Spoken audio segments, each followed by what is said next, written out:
घर भी साधने की कोशिश और पॉलिटिकल डिविडेंड लेने की भी कोशिश।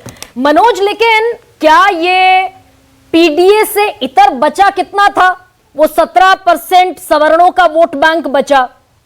क्या ये मंडल प्लस कमंडल, हालांकि मंडल प्लस कमंडल से इतर इसमें माइनॉरिटी भी शामिल है, ये बीजेपी के हथियार से बीजेपी पर ही वार प्रहार करने की एक स्ट्रैटेजी अखिलेश यादव की।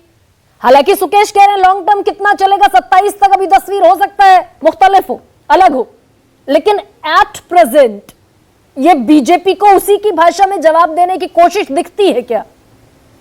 और जोड़ दीजिए टेस्ट केस है क्या? हाँ। क्या क्या क्या ट्रायल बलून है क्या? ट्रायल बलून है क्या? मनोज प्लीज अनम्यूट कर दीजिए अपने। देखिए गरिमा, ऐसा है गरिमा जी कि इस वक्त भी है, मौका भी है, दस्तूर भी है, और खुद सिर फुटअव्वल के दौर से गुजर रही है भारतीय जनता पार्टी, और खासकर उत्तर प्रदेश में, और ये इसका जो चेन रिएक्शन है वो दिल्ली तक है। तो भारतीय जनता पार्टी उत्तर प्रदेश को लेकर उलझी हुई है। ऐसे में अखिलेश जो इस वक्त उनका बल्ला गेंद पे नहीं जा रहा है, उनके बल्ले पर गेंद आ रही है। ये वक्त इस तरीके का है जी। मैं थोड़ा, हाँ जी, कुछ कहना चाह रही है शायद आप? नहीं, please carry on sir, carry on.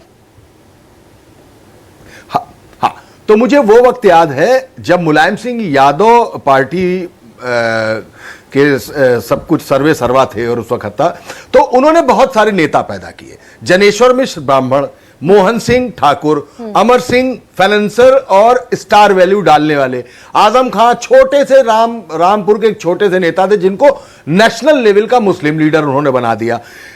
Beni Prasad Verma को कुर्मियों का बड़ा नेता इस साइड पे, और धनीराम वर्मा को इटावा और औरैया साइड में बुंदेलखंड की तरफ का बड़ा नेता बना दिया। ये मुलायम सिंह करते थे। अखिलेश यादव की जब गवर्नमेंट आई, तब भी जब दुर्गा शक्ति नागपाल को सस्पेंड किया गया था, उस वक्त भी अखिलेश यादव को नहीं मालूम था कि दुर्गा शक्ति नागपाल सस्पेंड की जाती थी, बल्कि उस वक्त अखिलेश यादव ही मुख्यमंत्री थे।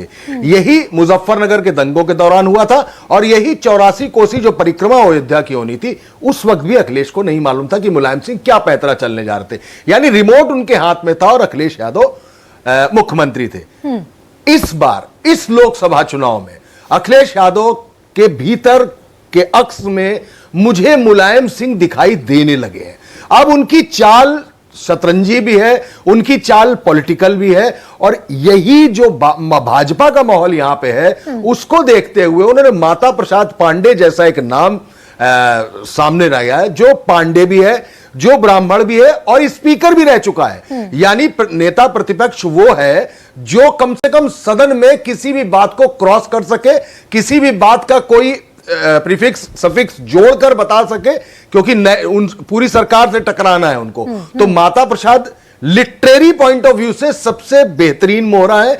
भाजपा की कलह के पॉइंट ऑफ व्यू से ब्राह्मण चेहरा है, क्योंकि ब्राह्मण उत्तर प्रदेश में सबसे ज्यादा नाराज है, क्योंकि कहा जाता है ब्राह्मण चाय की दुकान पे, पान की दुकान पे, सड़क पे, चौराहे पे माहौल बनाता है। और पिछले 7 साल की गवर्नमेंट में ब्राह्मण ने एक माहौल तैयार कर दिया है कि उत्तर प्रदेश में अगर सुनी जाती है तो सिर्फ ठाकुरों की सुनी जाती है। लेकिन ये ब्राह्मणों का आम माहौल है उत्तर प्रदेश में।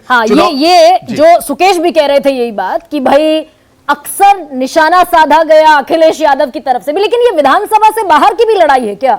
माता प्रसाद पांडे विधानसभा में संभालेंगे, अनुभव काम आएगा, ये बात ठीक है। विधानसभा से बाहर की लड़ाई, सिंबल की लड़ाई, वो जो पांडे सरनेम को सुकेश एक तरीके से एम्फसाइज कर रहे हैं, ये उसकी लड़ाई भी ज्यादा दिखती है क्या अब? और जैसा मैंने कहा कि बीजेपी के हथियार से उन्हीं पर प्रहार की लड़ाई। असल में यही हो रहा है। सुकेश जी जो कह रहे हैं, यहां पे पांडे, तिवारी, त्रिपाठी, ये जितने भी हैं, ये सब आपको इस पूरे इलाके में ब्राह्मण ही दिखाई देंगे।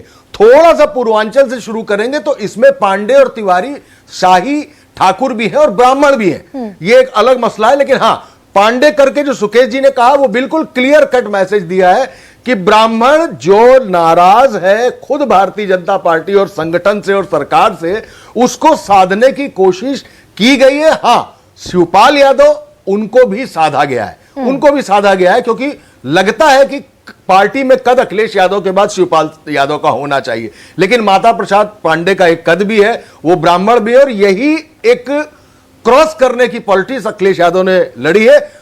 एक चीज और बताना चाहूंगा, उत्तर प्रदेश में अगर जो कॉम्बिनेशन ब्राह्मणों का अगर किसी ने भी बनाया है, वो ब्राह्मणों का कॉम्बिनेशन सिर्फ मायावती सक्सेसफुली बना ले गई। अगर शशांक शेखर सिंह कैबिनेट सेक्रेटरी थे तो विजय शंकर पांडे को उनके नीचे उन्होंने डेप्यूटी कैबिनेट सेक्रेटरी बना के रखा हुआ था। तमाम ब्राह्मण मंत्री थे।